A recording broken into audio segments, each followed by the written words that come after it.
तो आज हम आपको बताते हैं टाटा टीवीएस ईवी व्हीकल के चार्जिंग सिस्टम के बारे में। तो देखिए, जब हम लोग ऑन करते हैं तो इसमें हमारे क्लस्टर में ये चार्जिंग का पूरा परसेंटेज शो होता है। जैसे अभी शो कर रहा है 50% आपका शो हो रहा है। ठीक है, तो जो चार्जिंग से रिलेटेड इशू आ रहे हैं मैं एक एक करके आपको एक्सप्लेन करता हूँ। तो चलिए, सबसे पहले हम चार्जिंग से शुरू करते हैं, पोर्ट से। ये आपका चार्जिंग कनेक्टर है जिसको हम लोग बोलते हैं इलेक्ट्रिक व्हीकल सप्लाई इक्विपमेंट बोलते हैं। ये आपका लिखा हुआ है। अब इसको कैसे हम गाड़ी के साथ कनेक्ट करते हैं, ठीक है, उसके बारे में आपको बताता हूँ। सबसे पहले आपको गाड़ी में देखिए ध्यान से, ये आपको दिख रहा है, इस लीवर को आपको खींचना है। तो ये आपको इधर अंदर, ये बाहर की तरफ खींचना है। फिर आपको चार्जिंग का ये कनेक्टर हटाना है, ठीक है, ये आपका इस तरीके से हटा, ठीक है। अब आपको, ठीक है, ये कनेक्टर इसके साथ इस तरीके से आपको नॉब को इसके अंदर पुश करना है, ठीक है। हो गया, एक आपको हल्का सा किट की आवाज़ आएगी, ठीक है।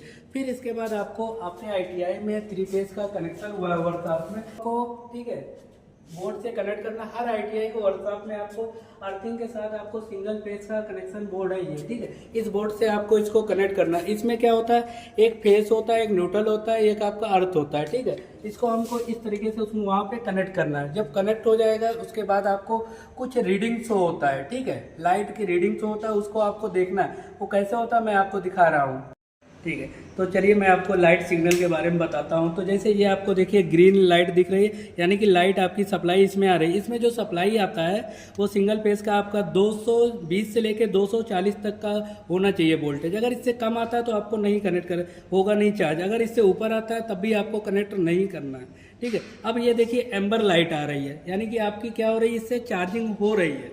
ये आपको शो करता है कि आपकी गाड़ी चार्ज हो रही है, ठीक है। अब इसमें कुछ और भी कहने, मतलब ये लाइट, ये 3 पॉइंट है, इसके भी कुछ सिग्नल आते हैं। जैसे बिलिंग करना, कंटिन्यू बिलिंग करती है, या कंटिन्यूअस कहने मतलब ये जलता रहता है। तो कुछ इसका प्रॉब्लम्स है। तो प्रॉब्लम्स को कैसे करने, ट्रबल शूटिंग को कैसे करते हैं, जैसे ये देखिए फर्स्ट वाली आपको दिया गया, अगर फर्स्ट लाइट आपकी कंटिन्यू जल रही तो यानी ओवर करंट बह रहा है, ठीक है। तो आपको क्या करना है, इसको चेक करना है, इसको डिसकनेक्ट करना है, ठीक है। दूसरा, आपको अगर सेकंड लाइन आपकी क्या है, बिलिंग कर रही है, ठीक है, लगातार बिलिंग करे तो अब नॉर्मल सिग्नल आ रहा है, ठीक है, तो उसको भी आपको कनेक्ट करके चेक करना है, ठीक है। अगर फर्स्ट लाइन आपकी बिलिंग कर रही है तो यानी कि आपका वोल्टेज या तो लो होगा या तो हाई होगा। उसमें भी आपको इसको क्या करना है कि आपको डिसकनेक्ट करके एक बार अपना वोल्टेज अपना चेक कर लेना है, ठीक है। लो होगा तो चार्ज नहीं होगा, हाई होता है तो उससे क्या होगा, आपका जो प्लग है वो ओवरहीट करने लगेगा, ठीक है। तो ये कुछ कहने मतलब इसमें ऑलरेडी आपके पीछे ये सारा आपको दे रखा है। कंटिन्यूअस दिया है, अगर कंटिन्यूअस लाइट जल रही तो क्या होगा, वो आपको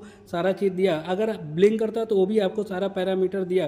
तो ये पैरामीटर जरूर रीड करिएगा अगर ऐसा कभी आपके साथ सिग्नल ऐसा आता है तो, ठीक। देख रहे हैं कि ये आपका चार्जिंग स्टार्ट है गाड़ी का। तो इसमें देखिए एम्बर लाइट आ रहा है, बराबर ब्लिंक कर रहा है। ये आपका यहाँ से देखिए ये कनेक्शन, ये आपका चार्जिंग हो रहा है। तो आप एक चीज़ हमेशा ध्यान रखिए, ये लूज नहीं होना चाहिए प्लग इन, ठीक है। दूसरा, ये जब आप चार्ज करते हो तो हमेशा एक चीज़ ध्यान रखना है, इस गाड़ी को आपको जब फर्स्ट एक बार कनेक्ट करते हो तो इसे आपको फुल चार्ज करना है। जो इसका फुल चार्ज की अगर टाइमिंग की बात करें तो 6 से कहने मतलब 7 घंटे ये लगभग होता है। तो आपको इतना देर तक गाड़ी को फुल चार्ज, अगर बीच में आप ब्रेक करके अगर चार्ज करते हैं तो इससे क्या होगा कि बैटरी के लाइफ में कहने मतलब वो अच्छी परफॉर्मेंस नहीं देती है। तो लगातार अगर ऐसे करेंगे तो, ठीक है। तो अभी आपका ये चार्जिंग सिस्टम आपको मैंने बता ही दिया कि इसको पूरा कंप्लीट बता दिया, बीच में ब्रेक डाउन नहीं करना है, ठीक है। अब क्या होता है, जब आपका गाड़ी पूरी तरीके से चार्ज हो जाता है, सबसे पहले आपको क्या करना है, इसे पावर से आपको डिस्कनेक्ट करना है, ठीक है। पावर से डिस्कनेक्ट करने के बाद फिर आपको यहाँ से आपको इसको करने के बाद बाहर की तरफ खींचना है, ठीक है। फिर इसको पूरी तरीके से कंप्लीट करके इसको आपको अच्छे से सेफ कान पे इसको कंप्लीट सेफ करके रखना है इसको, ठीक है। फिर इस कार के अंदर जाएंगे, की लगाएंगे, इसके बाद गाड़ी को स्टार्ट करेंगे। फिर हम चार्जिंग परसेंटेज चेक करेंगे अपनी कार का कितना परसेंट चार्ज हुआ है, ठीक है। तो अब हम पावर सप्लाई को देखिए ऑफ कर दिया है, ठीक है, पावर सप्लाई ऑफ हो गया, ठीक है। इसके बाद हमें क्या करना है, इसको पुश करना है, फिर बाहर की तरफ इसको खींचना है। ये निकल गया, ठीक है। इसका एक आपका कपलर होता है, इसे जरूर लगाइएगा, सेफ रहेगा, ठीक है। ये हो गया कपलर। अब इसको आपको कंप्लीटली इसको बढ़िया से इसको मोड़ के आपको सेफ्टी के साथ इसको रखना है आपको। और ध्यान रखना, एक चीज़ और ध्यान रखना है, पहले सबसे पहले आपको इसको प्रेस करना अंदर की तरफ, ठीक है। तो ये आपका प्रेस हो गया, ये आप सेफ हो गया। इसके बाद आपको इसको प्रेस करना, ये आपका कंप्लीटली क्लोज हो गया पूरा चार्जिंग सिस्टम। अब हम तो अभी आप देखिए, जैसे आपको ये दिखा रहे हैं, अभी हम लोग चार्जिंग किए तो परसेंटेज यहाँ पे आपका चार्जिंग परसेंटेज शो करता है। ठीक है, आपकी गाड़ी का हमेशा एक चीज़ का ध्यान रखिएगा, आपका चार्जिंग परसेंटेज जो होना चाहिए 25% से नीचे नहीं होना चाहिए। इसके बाद 25% जैसे हो तो आपको गाड़ी को पूरा चार्ज कर लेना चाहिए, इससे आपकी बैटरी की परफॉर्मेंस अच्छी रहेगी। चलिए, अगर देखिए, अगर फिर भी अगर आपकी गाड़ी नहीं चार्ज हो रही है, अगर प्रॉब्लम आ रही, तो आपको सबसे पहले क्या करना है, बोनट को आपको क्या करना है, खोल देना है। ठीक है, बोनट में आप खोलने के बाद फिर क्या करना है आपको, आइए दिखाता हूँ। बोनट देखिए, जब आपका बोनट खुल जाता है, यहाँ आपको हाथ इस तरीके से डालना है, एक लीवर लगा रहता है इसे, उसको आप इस तरीके से करोगे तो आपका क्या होगा, बोनट खुल जाए। बोनट खोलने के बाद आपको सेफ्टी के साथ आपको क्या करना है, ये खींचना है, इसको क्या करना है, यहाँ पे आपको करना, प्रेस करना। अब आपका पूरा कंप्लीट सेफ है एकदम। ठीक है, तो सबसे पहले हमें क्या करना है, ये आपकी ऑक्सिलरी बैटरी है। ठीक है, लेड एसिड बैटरी है, इसका वोल्टेज हमें चेक करना है। अगर इसका वोल्टेज डाउन होगा तब भी आपका कहने मतलब चार्जिंग नहीं होगा। ठीक है, तो सबसे पहले आपको ऑक्सिलरी बैटरी को चार्ज करना है। अब ऑक्सिलरी बैटरी को चार्ज कैसे करते हैं उसके बारे में बताता हूँ। हाँ, तो ये देखिए आपकी ऑक्सिलरी बैटरी है। ठीक है, तो सबसे पहले हमें बैटरी को चेक करना है, इसका वोल्टेज को। तो ठीक है, तो वोल्टेज को पहले हमें डीसी वोल्टेज पे इसको चेक करना। 12 वोल्ट की है, तो कैसे चेक करना, प्लस को प्लस लूप के साथ यहाँ टच करना। इसके बाद हम देखेंगे बैटरी आपकी, हमारी ये देखिए बैटरी फुल है। ठीक है, तो इसमें कोई इशू नहीं आएगा, चार्जिंग स्टार्ट होगी। ठीक है, अगर ये डिस्चार्ज है तो आपको इशू आएगा, आपकी गाड़ी की चार्जिंग नहीं होगी। तो आपको क्या करना है, सबसे पहले ये पूरा आपको क्या करना है, डिस्कनेक्ट करना है। आपके वर्कशॉप में चार्जिंग सिस्टम रखा हुआ है। ठीक है, तो आपको इसको क्या करना है, ऑक्सिलरी बैटरी को उससे आपको चार्ज करना है।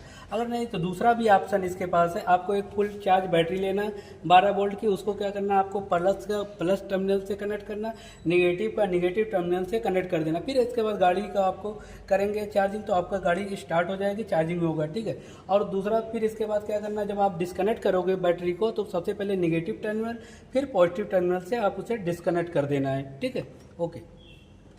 दूसरा भी ऑप्शन है कि अगर आपकी कैनोला चार्जिंग नहीं हो रही है तो आपको क्या करना है, गाड़ी को आपको फास्ट चार्जिंग करना है। ये आपका पीछे की तरफ ये आपकी गाड़ी का ये फास्ट चार्जिंग का पोर्ट है ये पूरा। तो आपको क्या करना है कि इसे आपको चार्जिंग स्टेशन पे जाके, डीसी चार्जिंग स्टेशन पे आपकी बैटरी ये आपको फास्ट चार्जिंग का यूज करके उसे चार्ज कर सकते हैं।